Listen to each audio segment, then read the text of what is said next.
நண்பர்கள் அனைவருக்கும் என்னுடைய அன்பான பணிவான் வணக்கம். என் பெயர் ஜான். நான் ஒரு குடிநோயாளி. எல்லாமல்ல இறைவனோட அருளாலையும் தோழமையில் இணைந்து செயல்படுவதால் நான் பெற்றுக்கொள்ளக்கூடிய அனுபவம் தம்ம நம்பிக்கையாது. இன்னைக்கு ஒரே ஒரு நாள் நான் குடிக்கல, தெளிவா மண் நிறைவா அமைதியா வாழ என்னாலான எல்லா முயற்சிகளையும் செய்து கொண்டிருக்கின்றேன்.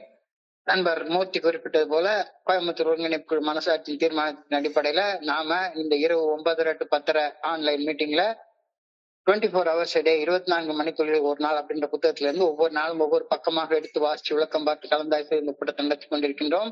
நான் தொடர்ச்சியாக இன்றைக்கு நாம் வந்திருக்கிற பக்கம் ஜூலை மாதம் 25ஆம் நாள். இப்போ முதல்ல ஜூலை 25 சிந்தனையை வாசிச்சுட்டு அதற்கப்புறமாக அதற்கான விளக்கத்தையும் கலந்தாய்வையும் கடந்து செல்வோம். ஜூலை 25 சிந்தனையை வாசிப்பதற்கு நண்பர் மூர்த்தி நீங்க வாசிக்கிறீங்களா? மூர்த்தி வாசிங்க பிளீஸ். Okay Murthy, thank you.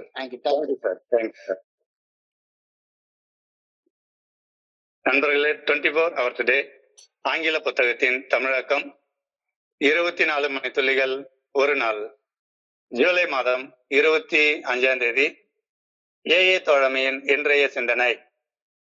நாம் நமக்கு கடனாக வழங்கப்பட்டிருக்கும் காலத்தில் வாழ்ந்து கொண்டிருக்கிறோம். இறையருட் பேராற்றலின் அருணினால் இன்று நாம் தோழமையில் இணைந்து செயல்பட்டு கொண்டிருக்கிறோம். அதனால் இன்று நாம் உயிரோடு வாழ்ந்து கொண்டிருக்கிறோம். எனவே நம் வாழ்வில் எஞ்சியிருக்கும் காலம் தோழமையின் மூலமாக இறையருட் பேராற்றல் நமக்கு அளித்திருக்கும் கடன்களை திருப்பி செலுத்த வேண்டிய காலமாகும். நம்மால் முடிந்தவரை நன்மை செய்ய நமக்கு கடனாக வழங்கப்பட்டிருக்கும் இந்த காலத்தை பயன்படுத்தி கொள்ள வேண்டும். இறையருட் பேராற்றலுக்கும் தோழமைக்கும் நாம் பட்டிருக்கும் கடன்களை திருப்பி செலுத்த முயற்சிக்க வேண்டும். குடி நாட்களில் நமக்கு வழங்கப்பட்டிருந்த காலத்தை விரயம் செய்தோம்.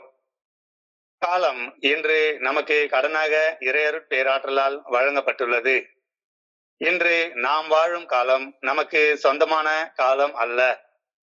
இன்று நாம் வாழும் காலம் இறையருட் பேராற்றலுக்கும் தோழமைக்கும் சொந்தமான காலம் என நாம் உறுதியாக நம்புகிறோம். தோழமையில் பயணிக்கும் பயணத்தில் முன்னேறி செல்ல நமக்கு கடனாக வழங்கப்பட்டிருக்கும் இந்த காலத்தை பயன்படுத்தி புதியதொரு வாழ்க்கையை வாழ நாம் முயற்சிக்க வேண்டும். தோழமையால் இன்று உயிர் பிழைத்திருந்து எனது வாழ்க்கையை வாழ்கிறேன் என்ற நம்பிக்கையை உறுதியாக பற்றி கொண்டு உள்ளேனா? இன்றைக்கான தியானம். இறையருட் பேராற்றலின் நல்ல ஒழுங்கான வழிகாட்டுதலை நம்பி அதனை நான் உறுதியாக பற்றி கொள்ள வேண்டும். இந்த கருத்தின் மேல் எனது கவனத்தை குவித்து அதனது ஆழமான அர்த்தத்தை அறிய முயற்சிக்க வேண்டும். நம்பிக்கையுடன் வாழும் வாழ்க்கையில் அளவுக்கு அதிகமாக எதையும் நான் எதிர்நோக்க இயலாது. இறையருட் பேராற்றலின் நல்ல ஒழுங்கான வழிகாட்டுதலை உறுதியாக நம்பி செயல்பட்டு வாழ்வது எவ்வளவு அர்ப்பணிப்பு நிறைந்த வாழ்க்கை என்பதை நான் உணர ஆரம்பிக்க வேண்டும். அவ்வாறு அர்ப்பணிப்புடன் வாழும்போது என் வாழ்க்கையில் பல பல அற்புதங்கள் நிகழ்த்த இறையருட் பேராற்றல் காத்து கொண்டிருக்கிறது. என்னை ஆளும் ஆண்டவனாக இறையருட் பேராற்றல் இருக்கிறது. இறையருட் பேராற்றல் என் வாழ்க்கையின் நிகழ்காலத்தையும் எதிர்காலத்தையும் கட்டுப்படுத்தும் கடவுளாக இருக்கிறது. இறையருட் பேராற்றலின் நல்ல ஒழுங்கான வழிகாட்டுதலின்படி செயல்பட்டுவிட்டு செயல் விளைவுகளை இறையருட் பேராற்றலிடமே நான் விட்டுவிட வேண்டும். மேம்பட்ட வாழ்க்கையில் இருந்து பின்வாங்கி என் சொந்த ஆசைகள் காட்டும் வீழ்ச்சி பாதையில் பயணிக்க நான் முயற்சிக்க கூடாது. எனது நம்பிக்கையை நல்வற்றின் மேல் நான் வைக்க வேண்டும். இன்றைக்கான பிரார்த்தனை. இறையருட் பேராற்றலின் நல்ல ஒழுங்கான வழிகாட்டுதலை உறுதியாக நம்பி வாழ்க்கையை வாழ வேண்டுமென வேண்டுகிறேன். எனது வாழ்க்கை எனது சொந்த விருப்பு வெறுப்புகளின் அடிப்படையில் இனி வாழப்பட கூடாது எனவும் வேண்டுகிறேன். சார், நன்றி சார். Welcome sir. வெல்கம். நன்றி நன்றி நன்றி நன்றி மூர்த்தி. நன்றி மூர்த்தி. நன்றி மூர்த்தி. நண்பர்கள் அனைவருக்கும் மீண்டும் ஒரு முறை இந்த அன்பான பணிவான வணக்கங்களை தெரிவித்துக் கொள்றேன். என் பெயர் ஜான். நான் ஒரு குடிநோயாளி. எல்லாமல்ல இறைவனோட அருளாலையும் தோழமையில இணைந்து செயல்படுவதால் நான் பெற்றுக்கொள்ளக்கூடிய அனுபவம் தம்பி நம்பிக்கையாலையும் இன்னைக்கு ஒரே ஒரு நாள் நான் குடிக்கல, தெளிவா மன நிறைவா அமைதியா வாழ என்னாலான எல்லா முயற்சிகளையும் செய்து கொண்டிருக்கின்றேன். எனக்கு தோழமை அப்படின்னு ஒண்ணு இருக்கு அப்படின்ற செய்தி 9/9/1996 அன்னைக்கு கிடைச்சிருக்கு. ஏன் இந்த நாள் கரெக்டா ஞாபகத்துல இருக்குது அப்படின்னா, அதுக்கு அடுத்த நாள் நம்மளுடைய ஃபவுண்டர்ஸ் டே. தோழமை தொடங்கப்பட்ட நாள் 10/9/1935 அன்னைக்கு தொடங்கினது ஃபவுண்டர்ஸ் டே. எனக்கு அதுக்கு முந்தின நாள் 2 பேர் இருக்கு அப்படின்ற செய்தி என்கிட்ட கொண்டு வந்து சொன்னாங்க. நானும் சரி ஏதோ ஒண்ணு சொல்றாங்க, போய் தான் பார்த்து வருவோமே, எத்தனையோ இடம் பார்த்திருக்கோம், அதுலயும் ஒரு இடம் இந்த இடம், இதையும் போய் பார்ப்போமே அப்படின்ட்டு தான் நான் அந்த இடத்துக்கு வந்தேன். 9/6/1996 அன்னைக்கு வந்தா முதல் நாள் எனக்கு இங்க என்ன சொல்றாங்கன்றதெல்லாம் ஒண்ணுமே புரியவே இல்லை. ஒரு கொஞ்ச நாள் தொடர்ந்து வந்துட்டு இருந்தேன். அதுக்கப்புறமா திரும்ப அந்த மாச கடைசியில எனக்கு சம்பள பணம் வந்த உடனே திரும்ப போய் வழக்கம் போல குடிக்கிறது மாதிரி குடிச்சிட்டேன். ஏன்னா சம்பள பணம் வந்துட்டா சம்பள பணத்தை வச்சுட்டு சும்மா இருக்க தெரியாது எனக்கு. போய் குடிச்சிட்டேன். குடிச்சதுக்கு அப்புறமா தோழமைக்கு வர்றது நின்று போயிடுச்சுது. திரும்ப போய் குடிச்சேன். திரும்ப என்னைக்காச்சும் ஒரு நாளைக்கு வருவேன். ஒண்ணுமே புரியாது. திரும்ப போய் குடிச்சிருவேன். இப்படியே போயிட்டு இருந்ததுனால 14/2/1997 அன்னைக்கு கிட்டத்தட்ட சாகுற நிலைமைக்கு வந்துட்டேன். அன்னைக்கு மட்டும் இன்னொரு பெக்க நான் குடிச்சிருந்தேன் அப்படின்னு சொன்னா, இன்னைக்கு நான் செத்த இடத்துல புல்லு முளைச்சிருக்காது, பெரிய ஆலமரமே முளைச்சிருக்கும். அவ்வளவு அளவுக்கு மோசமான நிலைமையில 14/2/1997 அன்னைக்கு நான் இருந்தேன். கண்டிப்பா செத்து போற சூழ்நிலையில இருந்து தோழமை என்னைய பிழைக்க வச்சுது, சந்தேகமே கிடையாது. சினிமா படத்துல ஒரு டைலாக் வரும், செத்து பொழைச்சவன் சாமிக்கு சமானண்டா அப்படின்ற ஒரு டைலாக் ஒண்ணு சொல்லுவாங்க. இந்த மஞ்சு மால் பாய்ஸ் அப்படின்ற ஒரு படத்துல ஒரு டைலாக் வரும், செத்து பொழைச்சவன் சாமிக்கு சமானண்டா அப்படின்னு. கிட்டத்தட்ட செத்து போன ஸ்டேஜில் இருந்த என்னைய இந்த ஃபெலோஷிப் உயிர் பிழைக்க வச்சது. இப்போ ஃபெலோஷிப்ல இருக்கிற நாம எல்லாருமே கிட்டத்தட்ட செத்து பொழைச்சவங்க தான், சாமிக்கு சமமானவங்க தான். பழைய வாழ்க்கைக்கு செத்து போய் இப்ப தோழமையில வாழ்றது, நாம வாழ்ற வாழ்க்கை புதிய வாழ்க்கை. இது கடனாக பெற்ற காலத்துல வாழ்ற புதிய வாழ்க்கை போல. பழைய வாழ்க்கை செத்து போயாச்சு, அந்த பழைய வாழ்க்கை முடிஞ்சு போயிடுச்சு. இப்ப கடவுளும் ஏவும் நமக்கு கடனாக கொஞ்ச நாள் இன்னும் வாழ்ந்துட்டு போ அப்படின்னு கொடுத்த நேரம் இந்த நேரத்தில் நாம வாழ்ந்துட்டு இருக்கிறோம். இதுதான் இன்னைக்கு சிந்தனையுடைய முதல் வரியாக கொடுக்கப்பட்டிருக்கிறது. We are living in a borrowed time. We are living in borrowed time அப்படின்ற சிந்தனையில இன்னைக்கு அப்படின்ற வார்த்தை இன்னைக்கு சிந்தனையில குறிப்பிட்டிருக்காங்க.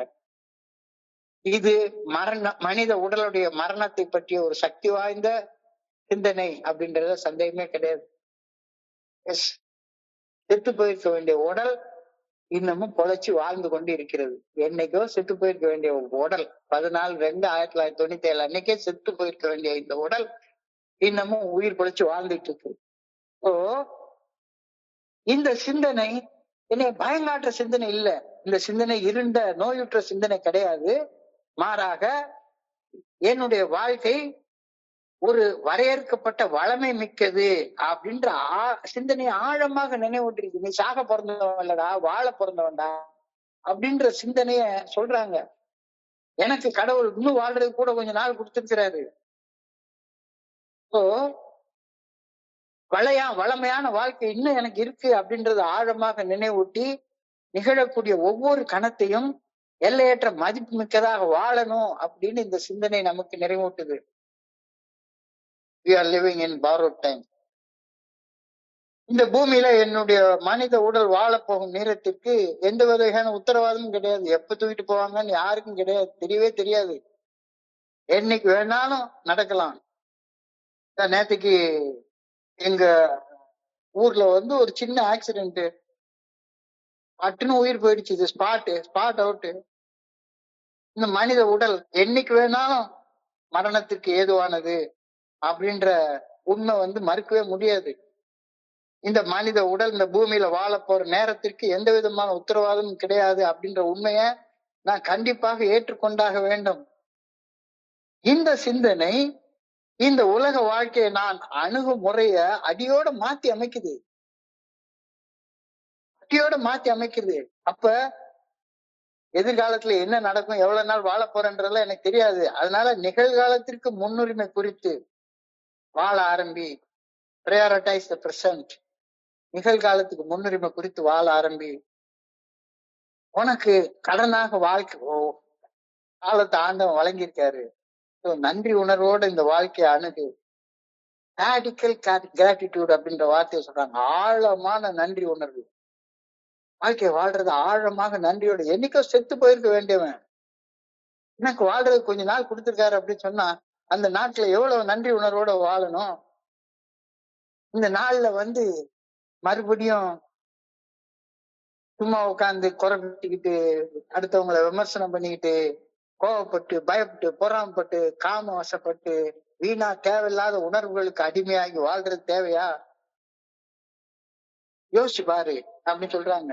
இப்போ கடனாக பெற்ற காலத்துல வாழ்கின்றோம் என்ற கருத்து ஒரு ஆழமான ஆன்மீக சிந்தனை. கடனாக பெற்ற காலத்துல நம்ம வாழ்ந்து கொண்டிருக்கின்றோம். இப்போ வாழ்வின் நிலையாமை ஆழமாக கற்பிக்கப்படுகிறது இந்த வார்த்தையில. We are living in borrowed time. அப்ப இந்த borrowed timeல வாழ்ந்துட்டு இருக்க நேரத்துல மறுபடியும் உட்கார்ந்து உனக்கு வாழ்றதுக்கு செத்து போயிருக்க வேண்டிய ஆளுக்கு உயிர் பொழைச்சு ஒரு வாழ்க்கையை கொடுத்திருக்கிறாரு. இந்த வாழ்க்கையை கசப்போடைய எரிச்சலோடைய வாழ்றதா என்ன? ஆழமான அமைதியோட என்னுடைய மன கசப்பை எரிச்சலை மாற்றுவதற்கு ஒரு கிரியா ஊக்கியாக இந்த சிந்தனை இருக்கிறது. We are living in borrowed time. We are living கடனாக பெற்ற காலத்துல வாழ்ந்து கொண்டிருக்கின்றோம். நான் 14/2/1997 அன்னைக்கு சத்தியமா செத்து போயிடுவேன் இந்த காலகட்டத்துல அப்படின்னு இருந்த காலகட்டத்துல இறையர் பேராற்றின் அருளால கிருபையால ஏஏ தோழமை பற்றிய அந்த புரிதல் எனக்கு கிடைக்க ஆரம்பிச்சது. சோ இந்த இறையர் பேராற்றலது கிருபை மட்டும் அருள் மட்டும் இல்லாம இருந்திருந்தால் இன்னைக்கு நான் என்ன ஆயிருப்பேன்? உயிரோடு இருந்து உங்ககிட்ட பேசிட்டுலாம் இருந்துக்க மாட்டேன். I am living today because of AA and the grace of God. இறைவனுடைய அருள் மூலமாக எனக்கு வழங்கப்பட்டுள்ள ஏஏ தோழமையுடைய அந்த பிணைப்பால தான் நான் இன்னைக்கு உயிரோடவே வாழ்ந்துட்டு இருக்கிறேன். இது எனக்கு ஏஏ தோழமைக்காக வாழ வழங்கப்பட்டிருக்கிற ஒரு கடனாக கொடுக்கப்பட்டிருக்கிற ஒரு காலம். செத்து போக இருந்தவனுக்கு மரணத்தை தொட்டு பார்த்து வந்த எனக்கு ஒரு புதிய வாழ்க்கையை ஏஏ தோழமை மூலமாக இறையர் பேராற்றல் காட்டியது.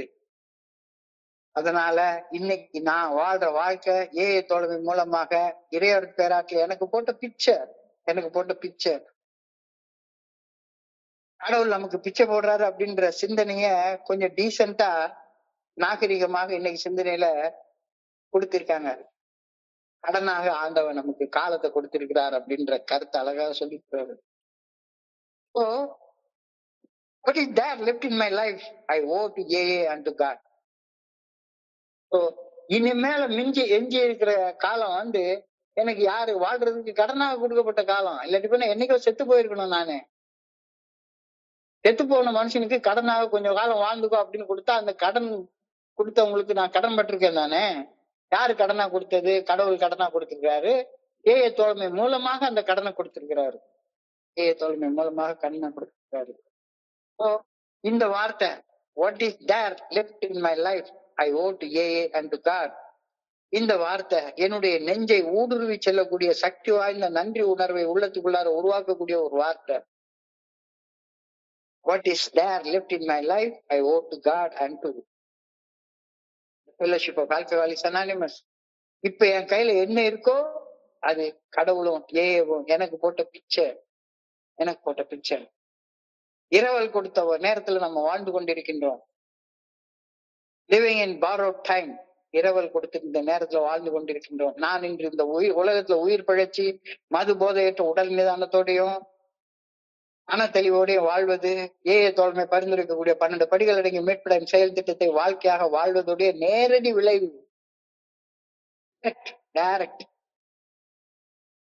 மறைமுகமா இல்ல, டைரக்டா எனக்கு இந்த வாழ்க்கை ஏஏ தோழமை கொடுத்திருக்கிறது. அதனால நான் ஏஏ தோழமைக்கு பணி செய்து கிடக்கணும். நன்றி உணர்வை பணி செய்யறதன் மூலமாக காட்டணும். Service and gratitude. அதனாலதான் நம்ம எல்லாரும் இங்க ஒன்னா கூடுறோம். எதுக்கு கூடுறோம்? விட்டு போயிருக்க வேண்டிய நாம இப்ப உயிர் பொழைச்சு இருக்கோம். So in recovery, gratitude is meant to go forward rather than just backward. This involves passing on the gift.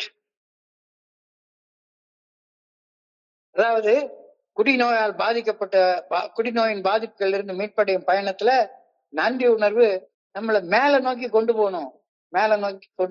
வீழ்ச்சி அடையும் பாதையில கீழே நோக்கி கொண்டு போக கூடாது.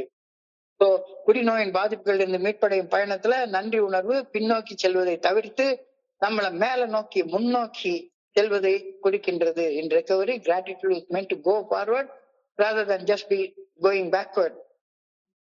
This involves passing on the gift of sobriety by serving others. எனக்கு கிடைச்ச அந்த உடல் போதையற்ற மாது போதையற்ற உடல் நிதானத்தையும் மன தெளிவையும் என்ன மாதிரி கஷ்டப்படுற மனிதர்களுக்கு எடுத்து சொல்லக்கூடிய பணியை செய்வதன் மூலமாக என்னுடைய நன்றி உணர்வை கடவுளுக்கு காட்டுறேன்.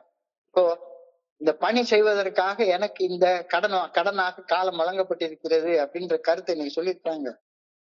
I must make best use I can of my borrowed time and in small reasons and in small measures pay back for that past of my life which was wasted before I came to AA.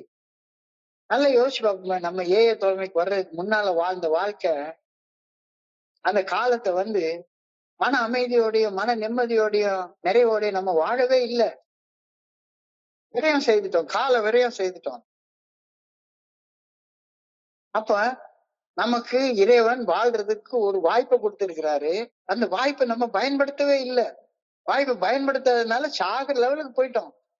அட நீ என் புள்ளப்பா, உன்னை சாகிறதுக்காக நான் படைக்கல, வாழ்றதுக்காக படைச்சிருக்கிறேன், இன்னும் கொஞ்ச நாள் வாழ்ந்துட்டு வா அப்படின்னு நமக்கு ஒரு வாய்ப்பை கொடுத்திருக்கிறாரு.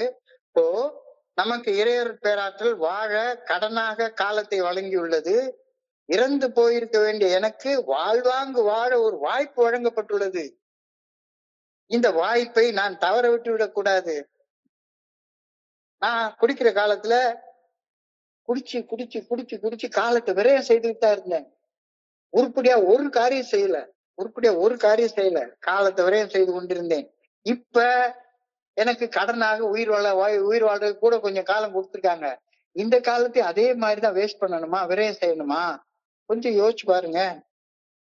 இந்த கால விரயத்தை, அதான் குடிக்கிற காலத்துல நான் செய்த கால விரயத்தை ஈடு செய்யும் விதமாக இப்ப என்ன செய்யணும்? என்னுடைய சக மனிதர்களுக்கு பணி செய்து கிடக்க நான் தீர்மானம் பண்ணணும், ஒரு டிசிஷன் எடுக்கணும். இனிமேலே அந்த மாதிரி சும்மா உட்காந்து தாந்தோன்றித்தனமா என் பாட்டுக்க கண் போன போக்குல கால் போய், கால் போன போக்குல மனம் போய் நான் வாழ மாட்டேன் அப்படின்னு இப்ப தீர்மானம் எடுக்கணும். அப்ப இந்த வார்த்தையில I must make best use of my borrowed time, இந்த வார்த்தையில நீ மறுபடியும் காலத்தை வேஸ்ட் பண்ணாத, வாழ போற கொஞ்ச காலம் இன்னும் வாழ போறோம். இப்ப நான் தோழமைக்கு சேர்றப்ப என்னுடைய வயசு 39. பிறந்ததுல இருந்து 20 வருஷம் வரைக்கும் நான் குடிக்கல. 20 வயசுல இருந்து 40 வயசு வரைக்கும் நான் குடிச்சேன், வேஸ்ட் ஆகி போயிடுச்சு. ஸோ 40 வயசு வரைக்கும் வாழ்ந்து முடிச்சாச்சு. இப்ப 40 வயசுல இருந்து இப்ப 69 வயசு ஆகுது, எனக்கு 70 வயசு நடந்துட்டு இருக்குது. ஸோ இந்த கிட்டத்தட்ட 30 வருட காலம் நான் எப்படி வாழ்ந்திருக்கேன் அப்படின்றது, காலத்தை விரயம் பண்ணிருக்கேன்னா அல்லது ஏதாவது பண்ணிருக்கிறேன்னா கொஞ்சம் யோசிச்சு பாரு. ஏன்னா கடன் வாங்கின காலத்துல வாழ்ந்து கொண்டிருக்கிறேன். இவன் வாழ போற நாள் எத்தனை நாள் வாழ்வோம்னா எனக்கு தெரியாது. ஆனா வாழ்ற நாள நான் வாழ்ந்த நாளுக்கு ஈடு செய்யும் விதமாக நான் வாழணும் அப்படின்ற கருத்து இன்னைக்கு சொல்லுது. இனி வாழ போற நாள் நீ வாழ்ந்த வாழ்க்கைக்கு பரிகார வாழ்க்கையாக இருக்கணும். இது நாள் வரைக்கும் சும்மா வேஸ்ட் பண்ணி தேவையில்லாத வேலையை பேசி வெறுமனை புறம் பேசிக்கிட்டு ஊர் சுத்திக்கிட்டு தின்னுக்கிட்டு இப்படித்தான் அலைஞ்சனை ஒளிஞ்சு அடுத்தவங்களுக்கு பணி செய்து வாழக்கூடிய வாழ்க்கையை நான் வாழவே இல்லை. இப்ப அந்த தீர்மானத்தை எடு. ஸோ என்னுடைய வாழ்க்கை இனி மனம் போன போக்குல வாழப்பட வேண்டிய வாழ்க்கையாக இருக்கக்கூடாது. அது இறையர் பேராற்றலின் நல்ல ஒழுங்கான வழிகாட்டுதலுக்கு பணிந்து பணி செய்யக்கூடிய வாழ்க்கையாக இருக்கணும் அப்படின்றதுக்காக தான் நான் ஏஎஃப்எல் சுக்கே வர்றேன். இது கடன் வாங்கிய நேரம், இந்த நேரத்தையும் வேஸ்ட் பண்ணிடாத.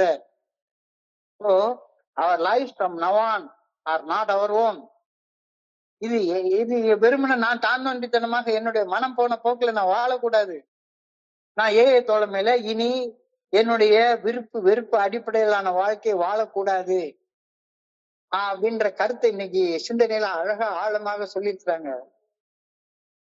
அதாவது என்னுடைய குருஜி எனக்கு ஒரு கருத்தை சொல்லுவாரு, ஒரு சராசரி மனுஷனுடைய மனதையும் ஒவ்வொரு நாளும் கிட்டத்தட்ட 80,000 எண்ணங்கள் கடந்து செல்லுதான். 80,000 எண்ணங்கள் கடந்து செல்லலாம். எண்ணங்கள் என்றால் தாட்ஸ். தாட்ஸ். இந்த எண்ணங்கள் உருவாகிறதன் மேல எந்த மனுஷனுக்கு எந்த கட்டுப்பாடும் கிடையவே கிடையாது. அது பாட்டுக்கு ஒரு எண்ணம், என்னுடைய புலன்கள் ஒரு பொருள்களோட தொடர்பு கொள்ளும் போது ஒரு எண்ணம் உருவாகின்றது. அந்த எண்ணம் உருவாகிறது என்னால தடுக்கவே முடியாது. ஆனா அந்த எண்ணம் எனக்குள்ளார ஒரு உணர்வை, ஒரு உணர்ச்சியை தூண்டி விடுறப்ப அந்த எண்ணம் சிந்தனையாக மாறுகிறது. எண்ணத்துக்கும் சிந்தனைக்கும், தாட்டுக்கும் திங்கிங்க்கும் உள்ள வித்தியாசத்தை இந்த இடத்துல சொல்லி தர்றாங்க. எண்ணத்தின் மேல எனக்கு கட்டுப்பாடு கிடையாது. ஆனால் நான் சிந்திக்கக்கூடிய சிந்தனையின் மேல எனக்கு கட்டுப்பாடு இருக்குது. கண்டிப்பாக இருக்குது. பறவைகள் உன் தலைமையில் பறப்பதை உன்னால் தடுக்க முடியாது. ஆனால் அந்த பறவைகள் உன் தலைமையில் அமர்ந்து கூடு கட்டி குஞ்சு வச்சு குடும்பம் நடத்துறதை உன்னால நிச்சயமாக தடுக்க முடியும். ஒரு எண்ணம் உணர்வை தூண்டுது, உணர்வுகள் சிந்தனையாக மாறுது. இந்த சிந்தனைகள்ல எனக்கு பிடிச்சது பிடிக்காதது அப்படின்னு நான் வெறுப்ப அடிப்படையில சிந்திக்கிறேன். எனக்கு பிடிச்சதை செய்வேன், பிடிக்காததை செய்ய மாட்டேன் அப்படின்னு முடிவு எடுக்கிறேன். இது என்னைய ஒரு செயல் அடிமையாக கொண்டாந்து வச்சிருக்குது, ஒரு அடிக்டாக வாழ வச்சுட்டு இருக்குது. அப்ப இந்த அடிக்டான வாழ்க்கைய சுதந்திரமான வாழ்க்கையா வாழ்றதுக்கு என்ன செய்யணும் அப்படின்னா, எண்ணங்கள் உணர்வுகளை தூண்டுது, உணர்வுகள் சிந்தனையை தூண்டுது. சிந்தனையில எது சரியான சிந்தனை, எது தவறான சிந்தனை, எது செயல்படுத்தப்பட வேண்டிய சிந்தனை, எது செயல்படுத்தக்கூடாத சிந்தனை அப்படின்னு சரி தவறு அப்படின்ற அடிப்படையில சிந்தித்து, வெறுப்பு அடிப்படையில் சிந்திக்கிறதுக்கு பதிலாக சரி தவறு என்ற அடிப்படையில சிந்தித்து சரியான செயல்களை செய்தும் தவறான செயல்கள் செய்வதை தவிர்த்தும் வாழும் நேரத்துல நாம சுதந்திர மனிதனாக மாறுகின்றோம். அப்ப இந்த கடன் வாங்கப்பட்ட காலத்துல வாழ்ந்து கொண்டிருக்கிற நாம் இன்னமும் வெறுப்பு அடிப்படையில செயல்பட்டு இருக்கிறத தவிர்த்து சரி தவறு அப்படின்ற அடிப்படையில செயல்பட நான் கத்துக்கணும்.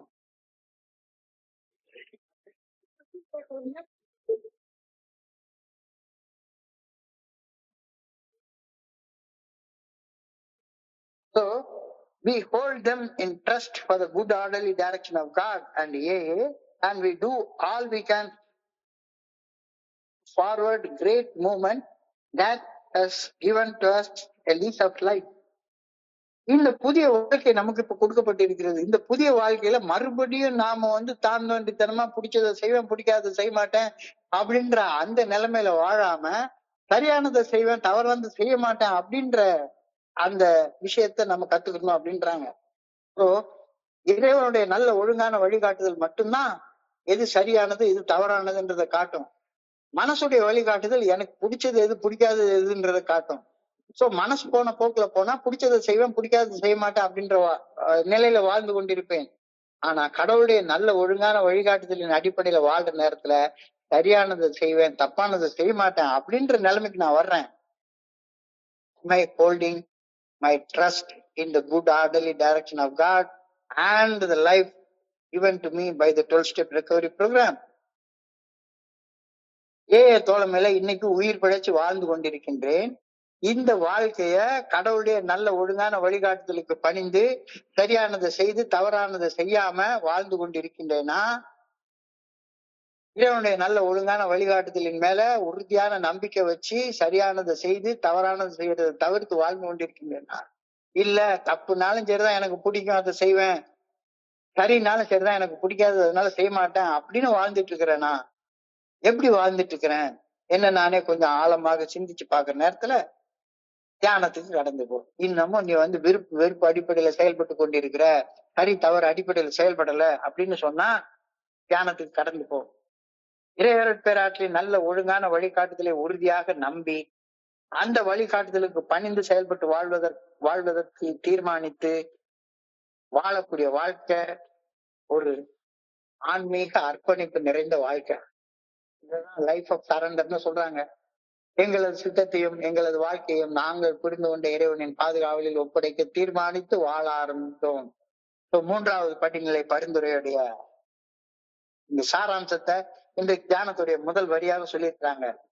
இறையருட்பேராற்றலின் நல்ல ஒழுங்கான வழிகாட்டுதலை உறுதியாக நம்பி அந்த வழிகாட்டுதலுக்கு பணிந்து செயல்பட்டு வாழ்வதென தீர்மானித்து வாழ்வது ஒரு ஆழமான ஆன்மீக அர்ப்பணிப்பு நிறைந்த வாழ்க்கையாகும், சமர்ப்பண வாழ்க்கையாகும். என்னுடைய திறமைகள், எனக்கு வாழ வழங்கப்பட்டிருக்கக்கூடிய காலம், எனக்கு வழங்கப்பட்டிருக்கக்கூடிய வளங்கள், அறிவு, திறமை, உடல் எல்லாமே கடவுள் எனக்கு வழங்கி இருக்கிற அருங்கொடைகள். கடவுள் எனக்கு ஐம்புலங்களை கொடுத்திருக்கிறாரு, ஒரு உடலை கொடுத்திருக்கிறாரு, ஒரு மூளையை கொடுத்திருக்கிறாரு, ஒரு இதயத்தை கொடுத்திருக்கிறாரு, ஒரு நுரையீரலை கொடுத்திருக்கிறாரு, ஒரு அழகான ஒரு உடம்பை கொடுத்திருக்கிறாரு, ஒரு வாய்ப்பை வாழ்றதுக்கான ஒரு வாய்ப்பை கொடுத்திருக்கிறாரு. இது இறைவன் எனக்கு கொடுத்திருக்கிற அருங்கொடைகள்.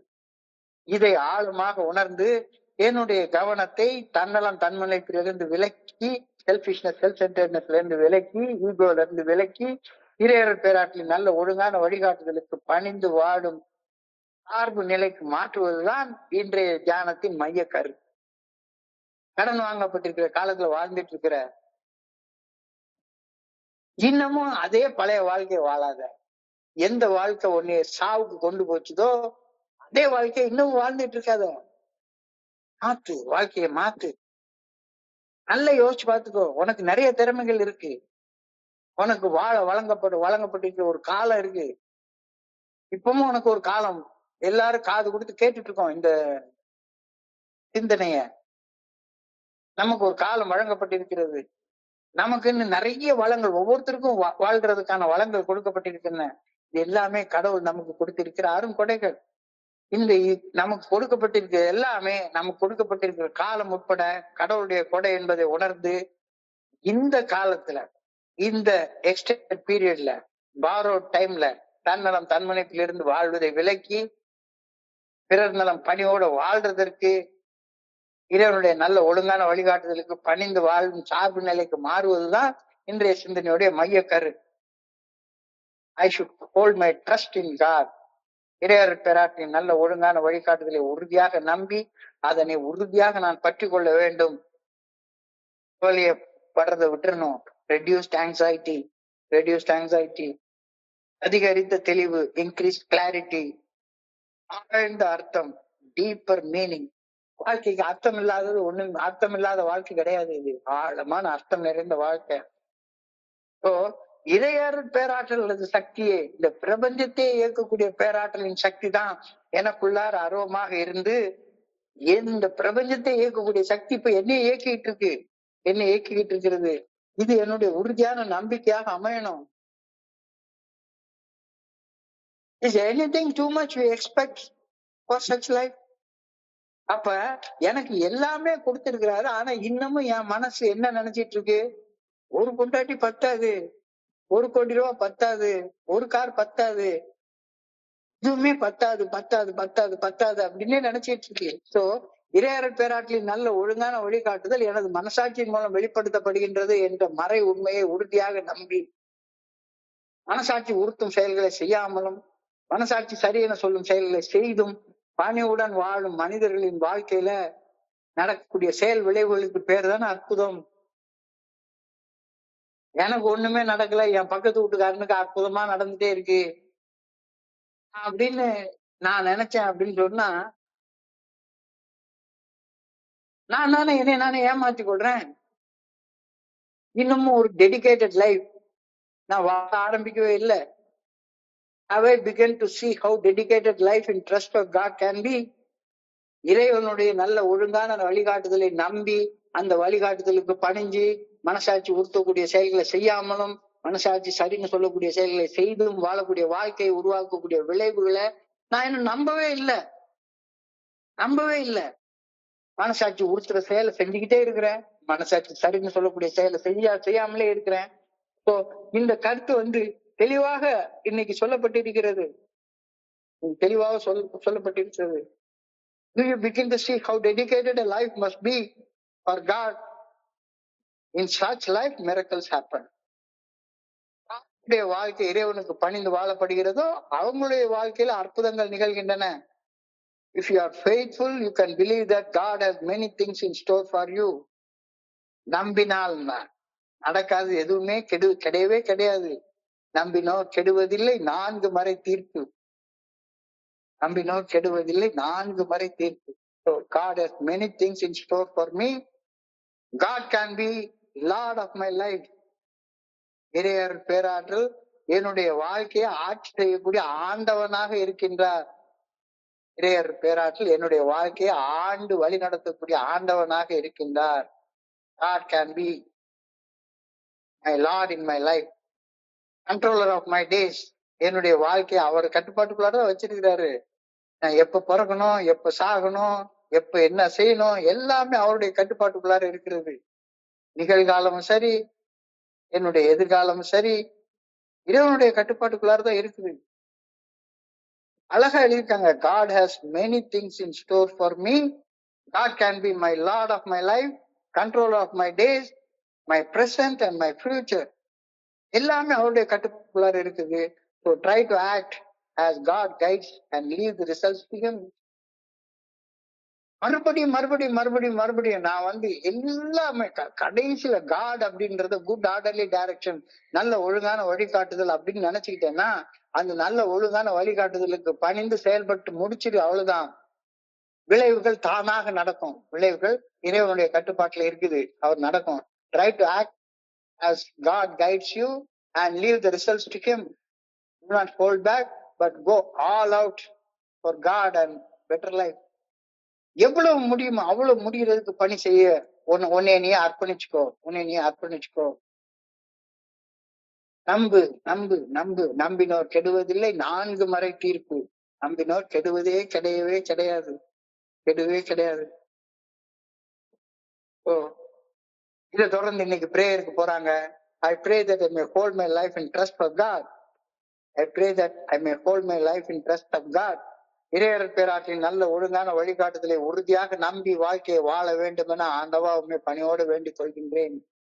I pray that I may no longer consider my life as all my own. எனது வாழ்க்கையை எனது சொந்த விருப்பு வெறுப்புகளின் அடிப்படையில் இனி வாழப்படக்கூடாது என ஆண்டவா உண்மை பணியோடு வேண்டிக் கொள்கின்றேன். ரொம்ப ஒரு அழகான சிந்தனை, அது தொடர்ந்து ஒரு அழகான ஆழமான தியானம், அது தொடர்ந்து ஒரு அழகான பிரார்த்தனையும் கொடுத்திருக்கிறது. சோ இன்றைய சிந்தனைய சுருக்கமாக நம்ம பார்க்க முயற்சி பண்ணுவோம். நான் 14/2/1997 அன்னைக்கு செத்து போயிருக்க வேண்டிய ஆள். நான் செத்து பொழைச்சவன். இந்த என்னைய பொழைக்க வச்சது யாரு அப்படின்னு சொல்லி கேட்டா, ஏஏ தோழமை எனக்கு யாரால கொடுக்கப்பட்டது? எந்த மனுஷனாலையும் கொடுக்கப்படல, அது கடவுளால எனக்கு கொடுக்கப்பட்டது. கடவுள் மனுஷ ரூபத்துல எனக்கு அந்த தோழமையை கொடுத்தாரு. சோ நான் செத்து பொழைச்சவன், சாமிக்கு சமானம் அப்படின்னு சொல்லுவாங்க. சோ பழைய வாழ்க்கைக்கு செத்து போய் இப்ப புதிய வாழ்க்கையில வாழ்ந்துட்டு இருக்கேன். சோ இது கடனாக கொடுக்கப்பட்ட காலம். We are living in borrowed time.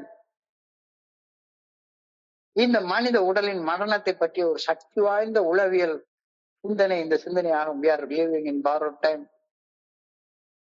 இந்த சிந்தனை ஒரு இருண்ட நோயுற்ற சிந்தனை கிடையவே கிடையாது. மாறாக வாழ்க்கை ஒரு வரையறுக்கப்பட்ட வளமை மிக்க வாழ்க்கை அப்படின்றத ஆழமாக நமக்கு நினைவூட்டக்கூடிய ஒரு வார்த்தை. நிகழும் ஒவ்வொரு கணத்தையும் எல்லையற்ற மதிப்பு மிக்க கணமாக வாழணும் அப்படின்னு இந்த சிந்தனை சொல்லுது. வாழ்க்கைங்கிறது பிறக்கிற அன்னைக்கே நாம எல்லாருமே மரணத்தை நோக்கி ஒரு ஓட்டத்தை ஓட ஆரம்பிச்சிட்டோம். எப்ப மரணம் வரும்னு தெரியாது. இப்ப உனக்கு ஒரு காலம் வாழ வழங்கப்பட்டுள்ளது. அந்த காலத்தை நிம்மதியா வாழ்றத விட்டுவிட்டு எப்ப பார்த்தாலும் கோபத்திலையும் பயத்திலையும் பொறாமையிலையும் சந்தேகத்திலையும் காமத்திலையும் பேராசையிலையும் அப்படியே குடிக்காத மாதிரி வாழ்றது எந்த வகையில நியாயம்? இந்த பூமியில எனது மனித உடல் வாழப்போகும் நேரத்திற்கு எந்த உத்தரவாதமும் இல்லை என்றது நான் ஏற்றுக்கொள்ளாக வேண்டும். அப்ப நிகழ்காலத்தை வாழ்வதற்கு முன்னுரிமை கொடுக்க வேண்டும். எனக்கு ஆண்டவன் இந்த வாழ்றதுக்கான வாய்ப்பு கொடுத்திருக்கிறாரு அப்படின்னு ஆழமான நன்றி உணர்வோட வாழணும். நன்றி உணர்வு நல்ல ஒழுக்கத்தால வெளிப்படணும். நன்றிக்கு வித்தாகும் நல்ல ஒழுக்கம். கடனாக பெற்ற காலத்தில் வாழ்கின்றோம் என்ற கருத்து ஒரு ஆழமான ஆன்மீக சிந்தனை. நிலையாமையை ஆழமான அன்பிற்கும் ஆழ்மன அமைதிக்கும் மாற்றுவதற்கு ஒரு கிரியா ஊக்கியாக இந்த சிந்தனை வழங்கப்பட்டிருக்கிறது அப்படின்றத புரிஞ்சுக்கணும். கடனாக வழங்கப்பட்ட காலத்துல வாழ்ந்து கொண்டிருக்கின்றோம். 14/2/1997 அன்னைக்கு செத்து போயிருக்க வேண்டியதுன்னா இப்போ உங்க கூட உட்கார்ந்து இவ்வளவு அழகா பேசிட்டு உட்கார்ந்துருக்கேன் அப்படின்னா, I am living today because of AA and by the grace of God. இறைவனுடைய அருள் எனக்கு ஏஏ தோழமை மூலமாக வழங்கப்பட்டது. அந்த அருளால நான் வாழ்ந்து கொண்டிருக்கின்றேன் அப்படின்றது யதார்த்தமான உண்மை. தாக இருந்தவனுக்கு ஒரு புதிய வாழ்க்கை ஏஏ தோழமை மூலமாக இறையர் பேராற்றில் காட்டியது. எனவே இன்னைக்கு நான் வாழ்ற வாழ்க்கை ஏஏ தோழமை மூலமாக எனக்கு போடப்பட்ட பிச்சை. இதை இன்னைக்கு சிந்தனையில ஒரு டீசெண்டா சொல்லியிருக்காங்க. கடனாக வழங்கி இருக்கிறார் ஆண்டவர். பிச்சைன்னு சொல்லல, இந்த வச்சுக்கோ, இந்த வச்சுக்கோ. So what is left there in my life? I owe to AA and to God. இப்ப என்கிட்ட என்ன இருக்கோ, வாழ போற காலம் எல்லாமே எனக்கு கடனாக வழங்கப்பட்ட காலம். இரவல் வாங்கிய நேரத்துல வாழ்ந்து கொண்டிருக்கிறேன். Living in borrowed time. So நான் இன்னைக்கு உயிர் பிழைச்சு மது போதையற்ற உடல் நிதானத்துடனும் மன தெளிவுடனும் வாழ்வது ஏஏ தோழமை பரிந்துரைக்கக்கூடிய 12 படிகள் அடங்கிய மீட்புடன் செயல் திட்டத்தை வாழ்க்கையாக வாழ்றதுடைய நேரடி விளைவு. சோ இந்த வாழ்க்கைய நீ பணி செய்து கிடக்கவும் நல்ல ஒழுக்கத்தோட நன்றி உணர்வோட வாழ்றதுக்கும் பயன்படுத்து. In recovery gratitude is meant to go forward. கீழே போறது கிடையாது. அது குடி வாழ்க்கையில தான்.